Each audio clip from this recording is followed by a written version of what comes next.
লাল টেলিফোনের কথা নিশ্চয়ই আপনারা সবাই জানেন। রাষ্ট্রের সর্বোচ্চ পদে থাকা মানুষজন এই ফোন ব্যবহার করেন। প্রধানমন্ত্রী, রাষ্ট্রপতি, মন্ত্রিপরিষদ সচিব তারা। সেই লাল ফোন নিয়ে অঘটন ঘটেছে। প্রধানমন্ত্রী তারেক রহমানের অফিস রুমের যে লাল ফোনটা লাগানো, সেই লাল ফোনের তার কে বা কারা কেটে ফেলছে। ফলে মন্ত্রিপরিষদ বিভাগ, প্রধানমন্ত্রীর কার্যালয়, জনপ্রশাসন মন্ত্রণালয়, জনপ্রশাসন বিভাগ, এই কয়টা দপ্তরের সাথে পুরো যোগাযোগ বিচ্ছিন্ন হয়ে গেছে। মানে এদের সাথে প্রধানমন্ত্রীর কথা বলতে হলে কথা বলার কোনো সুযোগের জায়গা ছিল না।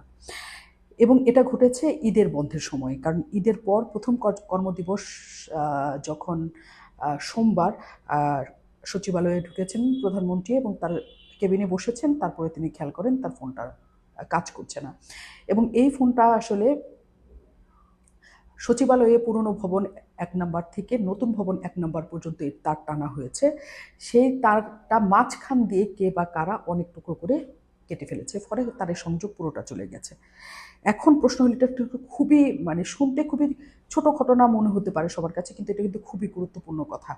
কারণ হচ্ছে এটা ভীষণ রকমের সিকিউরিটি কনসার্ন, নিরাপত্তা ইস্যু। প্রধানমন্ত্রীর টেলিফোনের তার কেটে ফেলাটা তার চারটেখানি কথা নয়, বিশেষ করে সচিবালয়ের মতো জায়গায়। সচিবালয় ভীষণ রকমের সিকিউর জায়গা, আপনি ঢুকতে পারবেন না কোনো রকমের পাস ছাড়া, কোনো রকমের কার্ড ছাড়া। আপনাকে যার সাথে দেখা করবেন তিনি পাস দিলে তারপরে আপনি সেখানে ঢুকতে পারবেন। বাইরের মানুষের ঢোকার কোনো সুযোগ নাই। এবং সবচেয়ে বড় কথা হচ্ছে ৫ আগস্টের পরে সচিবালয়ের সাংবাদিকদের কার্ড পর্যন্ত বাতিল করে ফেলা হয়েছিল, আগে যারা সাংবাদিকতা করতেন। এত কড়াকড়ির মধ্যে দিয়ে গেছে। তাহলে যারা এখন সচিবালয়ে যাওয়ার সুযোগ রাখে, এবং ঈদের বন্ধে আসলে কি ঢিলেঢালা অবস্থায় ছিল, নাকি আসলে কি ছিল, এটা একটা বড় ধরনের কনসার্ন জায়গা। এটা শুধু এইখানেই থেমে থাকলে হবে না। এই ঘটনায় ৭ ঘন্টা প্রধানমন্ত্রীর সাথে এইসব বিভাগের গোপন এবং অতি কনফিডেন্সিয়াল, যেটাকে বলে রাষ্ট্রীয় গোপন তথ্য আদান প্রদান করা ওই টেলিফোনের মাধ্যমে ৭ ঘন্টা সম্ভব হয় নাই। ৭ ঘন্টার পরে ওই টেলিফোন সংযোগটা ঠিক হয়েছে। ওই সময়ের মধ্যে আসলে কি করতে চেয়েছিল তারা, বা কি করতে চেয়েছে তারা, সেই ফোনের ভিতরে কি অন্য কোনো কিছু তারা ডিভাইস লাগানোর চেষ্টা করেছে কিনা, নাকি তারা কি করেছে, এটা কিন্তু বড় ধরনের একটা কনসার্ন এরিয়া। প্রধানমন্ত্রী তারেক রহমান আসার পর থেকেই তাকে আমরা ভীষণ রকমের জনমানুষের সাথে মিশে যেতে দেখেছি, এবং আমরা তাকে দেখি তিনি পায়ে হেঁটে এক জায়গা থেকে আরেক জায়গায় যান। সচিবালয় থেকে পায়ে হেঁটে তিনি উল্টো দিকের ওসমানের স্মৃতি মিলনায়তনে যান নানা অনুষ্ঠানে। তাকে আমরা একা গাড়ি ড্রাইভ করতে দেখি, তিনি সিগন্যালে গাড়ি নিয়ে দাঁড়িয়ে থাকেন, তিনি নানা জায়গায় হাঁটেন। আমরা আবার সেদিন দেখলাম যে এক বিয়ের অনুষ্ঠানে তিনি হঠাৎ করে চলে গেছেন।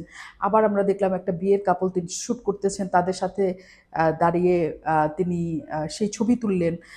মানে উনি খুবই সাধারণ মানুষের মতো চলাফেরা করতে চান, কিন্তু আমাদের দেশ আসলে কি সাধারণ মানুষের মতো চলাফেরা করার মতো অবস্থা এখনো পর্যন্ত তৈরি হয়েছে কিনা?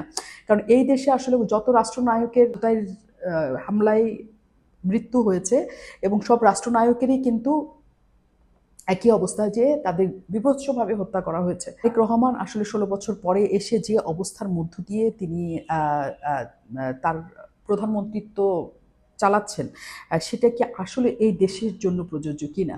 কারণ নিরাপত্তা এই দেশের জন্য সবচেয়ে বড় ইস্যু। এবং ৫ আগস্টের পরে ইউনূস সরকার যে পরিমাণ যারা ক্রিমিনাল ছিলেন, ক্রিমিনাল রেকর্ড ছিল, বছরের পর বছর তাদেরকে ছেড়ে দিয়েছেন।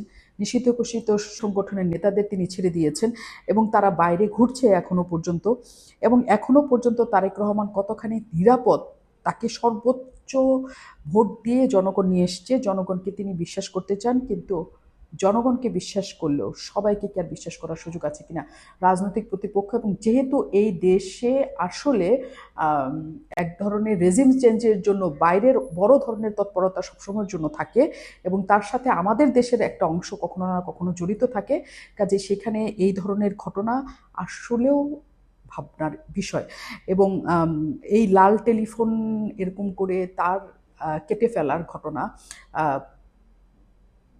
যদি বড় সড়ো করে এটার তদন্ত না হয়, তাহলে এটা অন্যদিকে চলে যেতে পারে।